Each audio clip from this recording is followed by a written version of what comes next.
दोस्तों मारवाड़ी एक ऐसा जीव है जो ना हार्वर्ड गया ना स्टैनफोर्ड। हार्वर्ड छोड़ो, ज्यादातर मारवाड़ी तो इंडिया में भी पढ़ाई पूरी नहीं करते, फिर भी ये लोग बिजनेस करना जानते हैं और ऐसा बिजनेस करते हैं कि इंडिया में टॉप की कम्युनिटीज में आते हैं। और इसके पीछे कारण है, ये लोग ट्रेडिशनल बिजनेसमैन है। कुछ इंडस्ट्रीज तो ऐसी है जो शुरू ही मारवाड़ियों ने की थी। टेक्सटाइल इंडस्ट्री की बात करें तो इनका बहुत बड़ा रोल रहा है। पहले के टाइम में मारवाड़ रीजन अपने कलरफुल टेक्सटाइल्स के लिए जाना जाता था, इसीलिए यहाँ ज्यादातर मारवाड़ी बिजनेस फैमिलीज टेक्सटाइल की प्रोडक्शन और ट्रेडिंग करते थे। ये लोग टेक्सटाइल में सबसे आगे इसलिए निकले क्योंकि एक तो इन्हें बिजनेस करना आता था और दूसरा राजस्थान का टेक्सटाइल आर्ट वर्क कमाल का था। और देखा जाए तो आज भी राजस्थान अपनी आर्टिस्ट्री के लिए ही जाना जाता है। दूसरा, मारवाड़ी लोग जेमस्टोन प्रोसेसिंग इंडस्ट्री में भी बहुत आगे गए। राजस्थान की जमीन उस वक्त कीमती हीरे और स्टोन्स के लिए जानी जाती थी। अब मारवाड़ियों को ये अपॉर्चुनिटी दिख गई और ये लोग अपॉर्चुनिटी को हाथ से जाने नहीं देते। मैंने पिछली वीडियो में भी बताया था कि ये अपॉर्चुनिटी सीकर होते हैं। ये सूंघ के बता सकते हैं कि कहां से पैसा बन सकता है और कहां नहीं। तो फिर क्या, इन्होंने डायमंड्स की कटिंग, पॉलिशिंग और ट्रेडिंग करना शुरू कर दी। इनकी इस काम में इतनी एक्सपर्टीज हो गई कि जेमस्टोन इंडस्ट्री में ये नंबर 1 पर आ गए और इंडिया को भी इन्होंने ग्लोबल ज्वेलरी मार्केट में एक बड़ा प्लेयर बना दिया। आज भी अगर आप देखो तो राजस्थान के जैसे ज्वेलरी डिजाइन्स आपको पूरे वर्ल्ड में कहीं भी नहीं मिलेंगे। अब टेक्सटाइल और ज्वेलरी के बाद अगर इन्होंने किसी चीज में लेगेसी बनाई है तो वो है कमोडिटी सेलिंग। इंडिया में क्रॉस बॉर्डर ट्रेड्स सबसे ज्यादा गुजराती और मारवाड़ी कम्युनिटी ने किए हैं। ये मारवाड़ी ही थे जिन्होंने इंडिया को सेंट्रल एशिया और मिडिल ईस्ट मार्केट से कनेक्ट किया। इनके ट्रेड नेटवर्क्स, मार्केट की अंडरस्टैंडिंग और बेचने का तरीका, इन सभी चीजों ने मारवाड़ रीजन को अमीर बना दिया। आज भी अगर आप देखो तो इंडियन मार्केट में मारवाड़ी ग्रुप की अच्छी प्रेजेंस है। फैमिलीज लाइक बिरलास, बजाज, गोयनका, सिंघानियास, ये सब मारवाड़ी लोग देश की इकोनॉमी के लिए बहुत जरूरी है। अब एक बात समझने वाली ये है कि मारवाड़ी ना तो टेक की तरफ जाता है, ना गवर्नमेंट और प्राइवेट जॉब्स की तलाश करता है। ये हमेशा अपना ही बिजनेस करता है और फिर उसे चलाता भी है। पर ये हो कैसे पाता है? इन्हें कौन से ऐसे सीक्रेट्स पता है जो ये पूरे कॉन्फिडेंस से अपना बिजनेस शुरू कर पाते हैं? कौन सी ऐसी बातें हैं जो इन्हें बचपन से सिखाई जाती है और क्या कारण है कि ये अपने बिजनेस में बहुत कम फेल होते हैं? इसीलिए आज की इस वीडियो में हम इनके बिजनेस और मनी सीक्रेट्स जानने वाले हैं। तो तैयार हो? चलो फिर। फर्स्ट है नेगोशिएट लाइक ए मारवाड़ी। हम सबको पता है कि पैसे के मामले में एक मारवाड़ी बनिए का भी बाप होता है, इसीलिए वो जब भी कुछ खरीदेगा नेगोशिएशन जरूर करेगा। ये शायद ओनली ऐसा प्राणी है जो फिक्स्ड प्राइस शॉप पर भी डिस्काउंट ले सकता है। पर ये करते कैसे हैं? ऐसी कौन सी कला इनके पास होती है जो बाकियों के पास नहीं होती? तो चलो बता देता हूं दोस्तों। उस कला का नाम है बिल्ड ए रिलेशन फर्स्ट। इसे एग्जाम्पल से समझते हैं। मानो हम पास की दुकान से साबुन लेने गए हैं, तो हम तो जाके यही कहेंगे कि भैया एक साबुन दे दो, फिर पैसे दे के साबुन ले लेंगे। बट मारवाड़ी ऐसा नहीं करेगा। वो जाकर सबसे पहले कहेगा कि भाई जी के हाल है थारो। हालचाल के बाद वो पूछेगा भाई जी गांव कौन सा है आपका। ऐसा करके 5 मिनट में वो उसका पूरा बायोडेटा जान लेता है। अब बायोडेटा का वो करता क्या है उसे समझो। वो उस डेटा को उसी के साथ कॉन्वर्सेशन में यूज करता है। जैसे एक इंसान आके कहे कि भैया एक साबुन दे दो, ठीक है। वहीं दूसरा आके कहे कि रमेश भैया एक साबुन दे दो, तो अब दूसरे वाले की बात सुन के रमेश भैया खुश तो होंगे ही ना, क्योंकि एक इंसान के लिए सबसे प्यारा शब्द होता है उसका अपना नाम। अब ये तो सिर्फ एक नेम था जो कोई और भी बोल सकता है, बट एक मारवाड़ी उसकी पूरी इंफॉर्मेशन को कम्युनिकेशन में यूज करता है। इससे दुकानदार के साथ एक रिलेशन बिल्ड हो जाता है और डिस्काउंट मिलने के चांसेस बढ़ जाते हैं। तो कहने का मतलब वो सिर्फ ह्यूमन बिहेवियर को समझता है और अपनी बात मनवा लेता है। इसीलिए आपने शायद पढ़ा हो कि जब अंग्रेज इंडिया आए थे तो उनके साथ बिजनेस करने वाली पहली कम्युनिटी मारवाड़ी थी। तो नेगोशिएशन करना इनके लिए कोई बड़ी बात नहीं है। सेकंड है अथॉरिटी बेस्ड डेलीगेशन। दोस्तों आपको ये तो पता ही होगा कि मारवाड़ी लोग ज्यादातर फैमिली बिजनेसेस रन करते हैं, यानी जो बिजनेस आज की जनरेशन चला रही है कुछ टाइम बाद वो आने वाली जनरेशन को ट्रांसफर कर दिया जाएगा। बट इसमें एक ट्विस्ट है, बाकी लोग शायद ऐसे ही अपने बच्चों को बिजनेस दे दें, पर एक मारवाड़ी पहले इंसान की काबिलियत देखता है फिर काम देता है। अगर एक मारवाड़ी की मिठाई की दुकान है और उसका अपना बेटा सेल्समैन बनने के काबिल नहीं है तो बिना झिझक के वो उसे किसी और काम में शिफ्ट कर देगा और जिसे सेल्स करनी आती है उसे काउंटर पे खड़ा कर देगा। इससे सभी वर्कर्स के साथ एक अच्छा रिलेशन भी बिल्ड हो जाता है।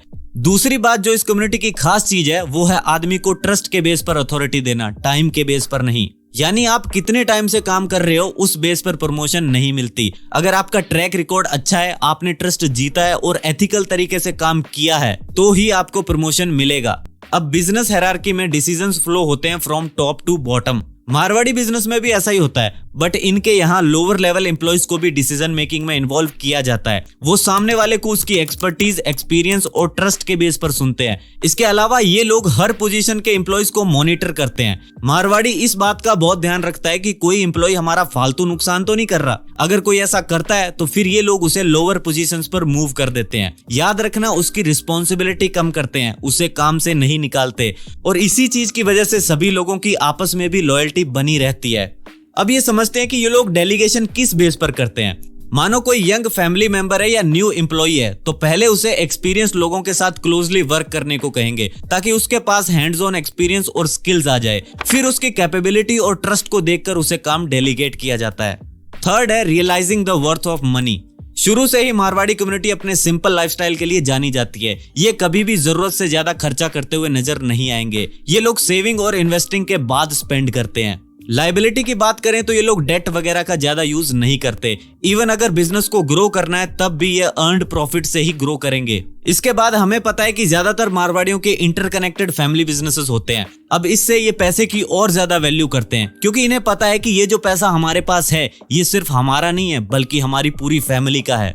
ज्यादातर मारवाड़ी फैमिलीज में प्रिजर्व्ड वेल्थ को आने वाली जनरेशन को ट्रांसफर कर दिया जाता है। अब ट्रांसफर करने का भी एक कारण है, और कारण ये है कि इन्होंने बहुत हार्डवर्क करके ये पैसा कमाया है। ये लोग अपने बिजनेस को लेकर बहुत डेडिकेटेड होते हैं। आप देखना, कभी मारवाड़ी सबसे पहले शॉप ओपन करता है और सबसे बाद में घर जाता है। और तो और ये छुट्टियां भी सबसे कम लेते हैं। जब कोई फेस्टिवल या ओकेजन होता है तो सभी दुकानदार अपने घर पर एंजॉय कर रहे होते हैं। मारवाड़ी भी एंजॉय करता है, पर उस दिन भी उसकी दुकान बंद नहीं होती। वो अपने बेटे को या किसी और को दुकान पर बिठा देता है।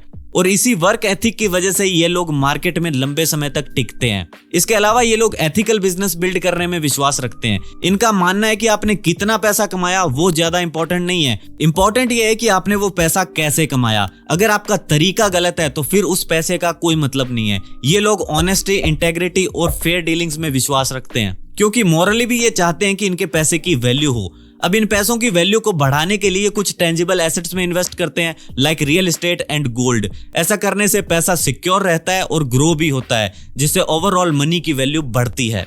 फोर्थ है सोर्सेज ऑफ इनकम।